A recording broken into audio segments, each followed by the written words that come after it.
wax walba oo aan samayno ma gudi karna abaalkiin hadduu ra-iisul wasaare ama madaxweyne ama wasiir hortiina soo istaago uu yidhaahdo waan idin siinay xaqiinnii marna dhab noqon mayso waxbaan idiin qabannay marna run noqon mayso xuquuq baan bixinay qalbigaana kuma degi karo sababtu waxay tahay maantay markii aan joognay school bolisiya waxaana la tusiyey wiil dhalinyaro ah oo horteenna ku baarayay meel ay miina ku jirto waxaana la tusiyey qaabka ay u shaqeeyaan waxaana la tusiyey inay marka hore u diraan tiam eeye ah oo laba eey oo kala duwan loo diro meesha markii lagu arko in miina qarxaysa meeshaas ay ku jirto waxaa loo diraa wiil ama gabar soomaaliya waxay gashay in dhar waaweyn macnaheedu ma aha ayaa naloo sheegay saakay in dharkaasi uu naftooda ilaalin karo keliya waxaa la yidhi waxay u gashadaan haddii qaraxaasi uu ku dhaco oo naftooda ay goodo in jirkooda aanu kala buburin yani waxaad ka fikirtaa marka qof soomaaliyeed si uu u difaaco in inteenan halkan fadhida aanan jidkaas soo marin aanay miinadaas noogu qarxin isagaa intuu soo lugeeyo soo ag istaago ayuu fargeetayar intuu soo qaato ayuu ku qodaa naloo sheega maanta in dhowr qofood ay sidaas uga dhimatay welina kuwa badan ay safka ku jiraan say annaga noo difaacaan haddii qof halkan fadhiyo markaa uu dood ka qabo wadaniyaddu waxa ay tahay haddii qof halkan fadhiyo uu rabo inuu ogaado waa maxay cidda dalkan wax ku bixisay iyo ciddaan wax ku bixin haddii qofka halkan jooga oo idinka ka mida uu ku mashquulsan yahay qabiilkaygu waa maxay yaan daacad u ahay waxaad ka fikirtaa maalin ilaahay keeno jidka aada martaan wiil ama gabar soomaaliyeed ayaa miino ka baarta oo boolis wiil iyo gabar soomaaliyeed ayaa taagan oo gaajaysan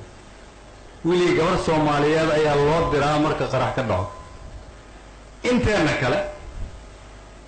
waxaa laga yaabaa mar walba oo aan hal wax oo khariban ama xun aan aragno inaan ku ilaawno wax walba wanaagsan oo nidhaahdo boolisku maxay qabtaan anaa idiin sheegaayo boolisku waxay qabtaan wax inteenan halkan isugu timid aanan qaban karin waxay soo hibeeyeen naftooda sidaas daraaddeed waa inaan u muujinaa sharafta iyo karaamada ay nagu leeyihiin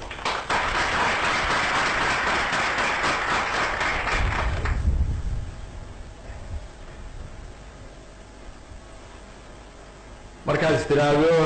waddankani rajadiisu maxay tahay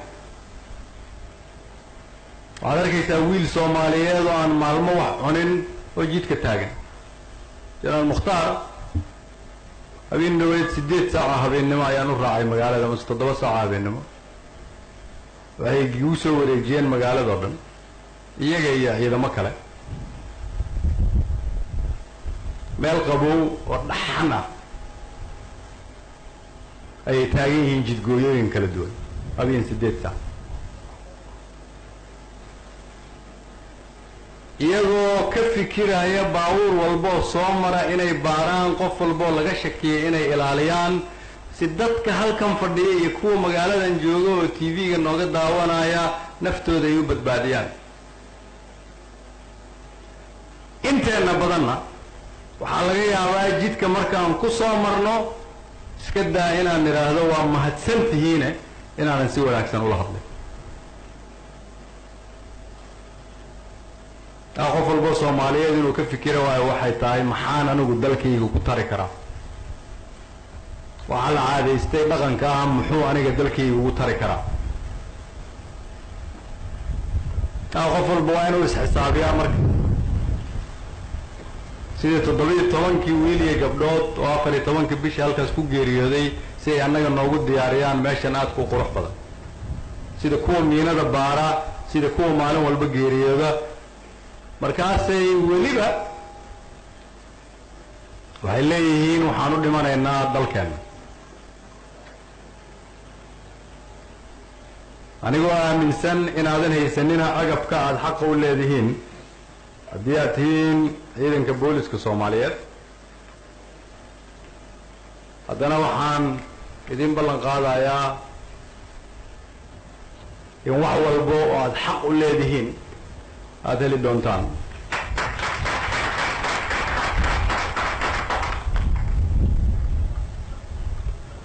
waxaan ku guulaysanay sida aan shaqada u bilownay ugu yaraan bil walba inaan siino mushaarkooda qof walba oo boolisa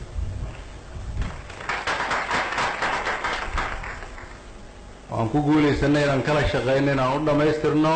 wax walba ay mudan yihiin oo dawladdooda hadda ay awoodda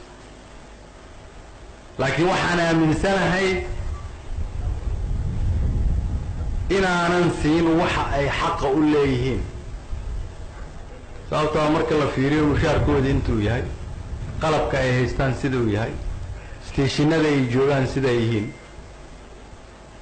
iyo shaqada aan ka rabno lixaadka ay leedahay waxaan leeyahay haddii aan nahay madaxda qaranka xildhibaanada labada aqal iyo wasiirada iyo madaxweynaha iyo ra-iisul wasaaraha haddii ilaahay yidhaahdo waxaan leeyahay sanadka 2018 waa inuu noqdaa sanad aan u soo jeesano daryeelka ciidamada Soomaaliyeed oo dhan haddii ilaahay yidhaahdo waddankani wuxuu ka soo kabanayaa burbur dheer rajo fiicanna uu leeyahay waxaana aaminsanahay haddii ilaahay yidhaahdo inaan noqon doono waddankii aan ahaan jirnay mid ka fiican waxaan aaminsanahay in mustaqbalkeenu uu iftiin leeyahay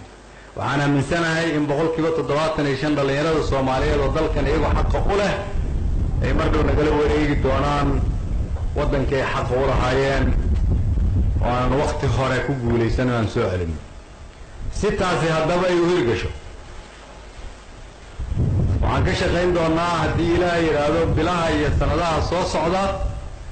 inaan tayayno booliska Soomaaliyeed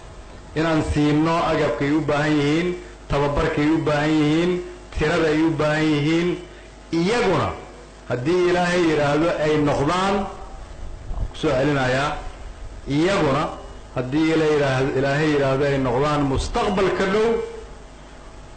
cidda qaabilsan amniga magaalo walba ee dalka Soomaaliya